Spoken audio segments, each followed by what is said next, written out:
जरूरी है। नमस्कार, एमएनएस न्यूज लाइव में आप सभी का स्वागत है। मैं हूं आपके साथ अर्शी अंसारी। आइए देखते हैं देश और दुनिया की तमाम बड़ी खबरें। इससे पहले एक नजर हेडलाइंस पर।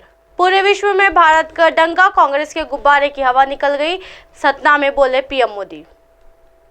कैबिनेट में चल रहा गैंगवार, शंभूराज देसाई हो या मराठा आरक्षण पर संजय राउत ने सीएम शिंदे को घेरा।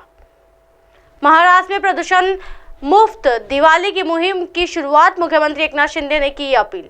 आइए देखते हैं खबरें विस्तार से। पूरे विश्व में भारत का डंका, कांग्रेस के गुब्बारे की हवा निकल गई, सतना में बोले पीएम मोदी। जी हां, मध्य प्रदेश विधानसभा चुनाव 2023 के चुनाव प्रचार के लिए सतना पहुंचे प्रधानमंत्री नरेंद्र मोदी एक जनसभा को संबोधित करते हुए कांग्रेस पर हमला किया। उन्होंने कहा कि आज पूरे विश्व में भारत का डंका बज रहा है और कांग्रेस के गुब्बारे की हवा निकल गई है। रैली को संबोधित करते हुए उन्होंने कहा, राम मंदिर बन रहा है और पूरे देश में चर्चा है। अब सबसे विकास का समय आया है। एमपी में गरीबों के लाखों पर बनाए गए हैं। मोदी घर देने की गारंटी देता है। एमपी के हर एक काम में कांग्रेस सरकार रोड़ा अटकाती थी और कांग्रेस ने राज्य को अंधेरे कुएं में ढकेल दिया था। झूठ के गुब्बारे की हवा निकल गई। पीएम मोदी ने कांग्रेस पर हमला करते हुए कहा कि आज पूरे विश्व में भारत का डंका बज रहा है। आपके वोट के कारण देश की दुश्मन का हौसला पस्त है। कांग्रेस की झूठ के गुब्बारे की हवा निकल गई है। कांग्रेस के पास एमपी के विकास का कोई रोड मैप नहीं है। कांग्रेस का चेहरा थका और हारा हुआ है। जहां जहां कांग्रेस आई वहां तबाही लेकर आई। अगर आपने कांग्रेस को वोट दिया तो केंद्र से मिलने वाली सभी मदद बंद कर दी जाएगी। कांग्रेस सरकार लोगों को पक्का मकान देने में विफल रही, लेकिन मोदी आपको पक्के मकान की गारंटी देता है। हर तरफ राम मंदिर की चर्चा। जी हाँ, पीएम नरेंद्र मोदी ने अयोध्या में बन रहे राम मंदिर का जिक्र करते हुए कहा कि इन दिनों में जहां भी जाता हूँ अयोध्या में राम मंदिर निर्माण की चर्चा होती है। हर तरफ खुशी की लहर। अब रुकना नहीं है, थकना नहीं है और विश्राम का सवाल तो पैदा ही नहीं होता। बढ़ते अगली खबर की ओर। कैबिनेट में चल रहा गैंगवार, शंभूराज देसाई हो या मराठा आरक्षण पर संजय राउत ने सीएम शिंदे को घेरा। जी हां, महाराष्ट्र में मराठा आरक्षण को लेकर उद्धव ठाकरे गुट के सांसद को बयान के सामने आए हैं। मराठा आरक्षण पर शिवसेना यानी यूबीटी सांसद संजय राउत ने कहा, उस मामले पर कैबिनेट में गैंगवार चल रहा है, ओबीसी बनाम मराठा चल रहा है। इस तरह से पूरा माहौल खराब हो गया है।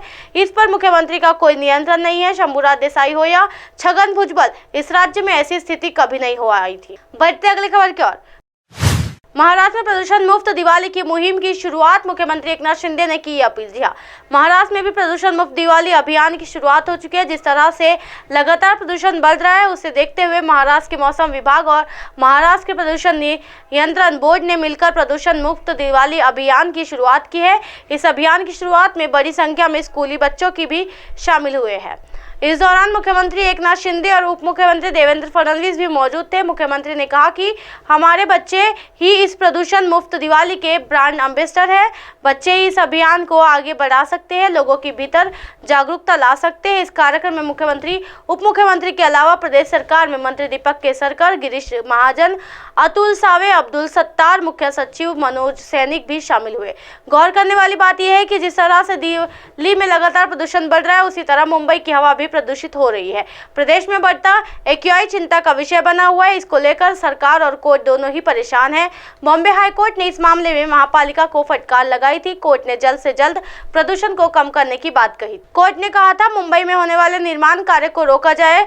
दिवाली के दौरान पटाखों की वजह से प्रदूषण बढ़ जाता है। ऐसे में लोगों से अपील है कि वह इस पटाखों को न जलाए और प्रदूषण मुक्त दिवाली मनाए। इसके अलावा बीएमसी ने शहरों को प्रदूषण मुक्त करने के लिए सोना चांदी गलाने वाली चिमनियों पर भी कार्रवाई की है, ताकि प्रदूषण को बढ़ने से रोका जा सके। मुख्यमंत्री एकनाथ शिंदे ने लोगों से अपील की है कि ये प्रदूषण को कम करने के लिए आगे आए। इसी तरह के दिन भर की तमाम बड़ी खबरों से फिर कराऊंगी आपका रूबरू। तब तक देखते रहिए एमएनएस न्यूज नेटवर्क। मेरे साथ यानी अर्शी अंसारी के साथ। नमस्कार।